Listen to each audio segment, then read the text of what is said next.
Hello everyone, and welcome to my Days of Our Lives official. I hope everyone is having a wonderful day.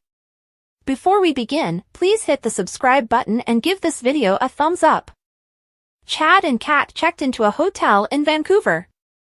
Chad remarked, "I do hope Clyde believes we are the Mr. and Mrs. DiMera who checked in across the street." Through the hotel window, Chad gazed. What if Clyde has suspicions about us already? What if he is aware that Gabby and JJ are merely pawns? Kat inquired. Chad remarked, "Well, then we'd already be dead." Chad began unpacking his backpack. Kat claimed she was confused and thought they were in her room. "Yes, it is." "It's also mine," Chad declared. Chad expressed his lack of trust in Kat. Chad declared, "I will not allow you to leave my sight." Kat was cautioned by Chad not to spoil the scheme. "I would never do that." "My mother's life is at stake," Kat retorted. Chad assured Kat that while he would assist her in finding her mother, recovering his wife's remains remained his top concern. Kat mumbled, "I'm glad to hear that your deceased wife is more important than my hopefully living mother." Chad took hold of Kat's arm as she turned away from him. "Never again discuss my wife in such a manner. Do you get me? After what you and your brother did to me and my family, do you want to discuss priorities?" said Chad. Kat interrupted Chad as he was about to rant. "I understand. Since I don't seem to have my own life anymore, I can only do exactly as you say," Kat remarked. Chad gave a nod of assent. "I understand." "Yes, you are also a victim," Chad remarked. Chad tried to divert the conversation by saying he had to phone Jennifer to see how the kids were doing. Kat entered the restroom. Admire Days, B&B, General Hospital, or other soap operas. Participate in the discussion on our SC boards. To interact with fans and start a conversation right away, click here. Kat heard the last part of Chad's phone call home after taking a shower. "What's wrong, Chad?" Kat inquired. Chad clarified that Doug had died while he was asleep. "I apologize so much," Kat said. Chad let out a sigh. He had so much vitality. "When we arrive home, the house will be very quiet," Chad remarked. "He had a kind disposition. He never said anything nasty to me, despite anything," Kat remarked. Chad bemoaned not being at home with his children and shook his head. "I wasn't a Williams or a Horton. Living there with Abigail and the children was a blessing. However, Doug was always willing to babysit, play Scrabble with Thomas, and make slime with Charlotte," Chad remarked. Chad mentioned how helpful Doug had been following Abigail's passing. Chad said, "I wished my father was more like Doug." Kat sent her sympathy to Chad. Kat remarked, "Perhaps you'll be able to return in time for the funeral." Chad said no, shaking his head. "I've already missed it. Julie was not interested in disturbing me. She reasoned that I should continue concentrating on pursuing Clyde," Chad remarked. Kat informed Chad that she didn't want to cause him any more anxiety. "Then we'll get the hell out of here," Chad replied. "Let's just do what we need to do to get Clyde." JJ and Gabby were taken to the DiMera room at the hotel across the street by a bellhop. "Chad," I said, "isn't it flawless?" Gabby said. JJ and Gabby gave different answers when the bellhop inquired if they were there for work or pleasure. "Actually, both." JJ lied, "I thought we might as well make the most of a business trip." The bellhop handed JJ an envelope from Clyde after JJ tipped him. As he looked around the room for bugs, JJ requested Gabby to read the letter. Chad was instructed in the letter to give Kat to Clyde first thing in the morning. Fantastic. More waiting. "God, I'm so anxious," Gabby remarked. "I believe that we all are.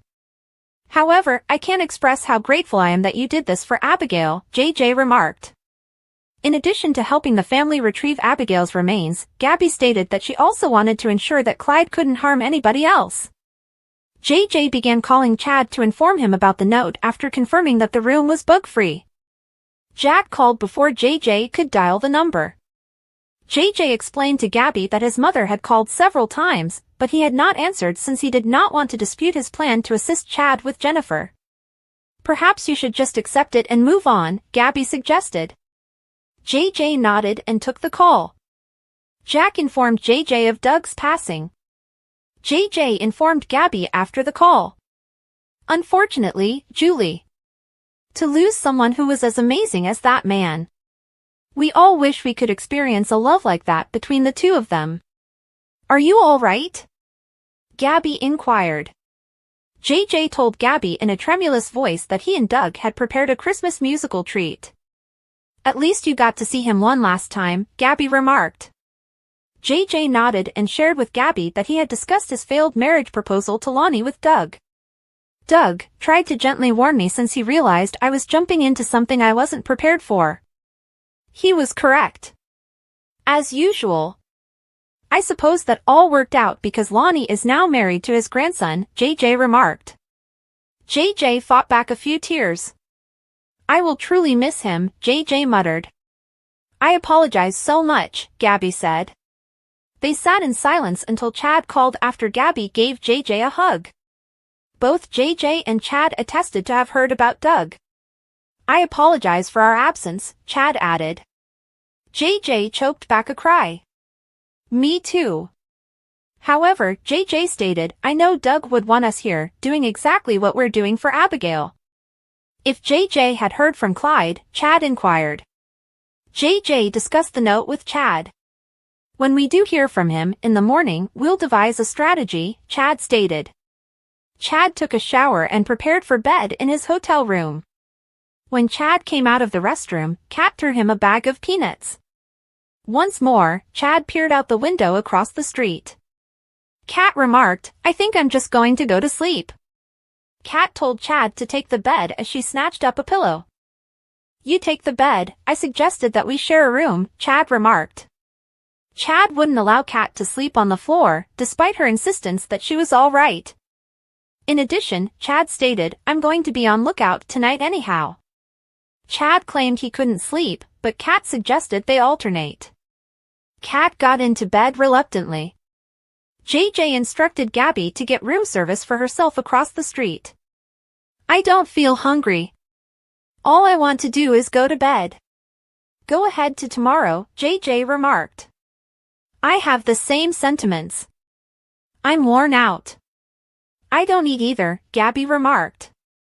Gabby reminded out that they had previously shared a bed when JJ told her to take it. And for whatever happens tomorrow, we both need a good night's sleep, Gabby stated. Gabby and JJ got into bed together. At the Price Carver home in Salem, Paulina, Lonnie, and Chanel unwinded with cucumbers in their eyes and freshly painted nails. Chanel remarked, I'm so glad we were able to spend this time together. The same. However, I also wanted to spend time with Johnny. Lonnie stated, Eli and I were hoping that we could go on something like a double date. Paulina laughed. Paulina responded, tell your sister all about what a jackass your husband has been. Chanel gave her mother a frown. Paulina explained what had transpired with Johnny to Lonnie. Chanel was irritated and reminded Paulina that she had consented to let the matter go because Chanel was content. Chanel disputed with Paulina's claim that she had. Chanel complained, you wouldn't be disparaging my husband to my sister otherwise. Paulina consented to forgive Johnny for her wrath. Mama is aware that Johnny feels awful about what happened, and I'm trying my hardest to forget and forgive so we can move on, Chanel remarked. Lonnie said that she could understand Johnny's point of view. Lonnie said, I kind of made the same mistake with JJ Devereaux. Lonnie shared her suspicion that JJ had cheated on her with Gabby with Chanel and Paulina. Lonnie remarked, I just ran and had sex with Eli. However, I'm willing to wager that you never referred to JJ as a cheating slut. Paulina spoke. Mom! Chanel shouted. The point of her story, Lonnie clarified, was that her life had been altered by her assumption. I became pregnant with David Abraham that evening, Lonnie recalled. Chanel expressed regret for bringing up such a distressing recollection. Because she already thought about her son every day, Lonnie reassured Chanel that she was all right.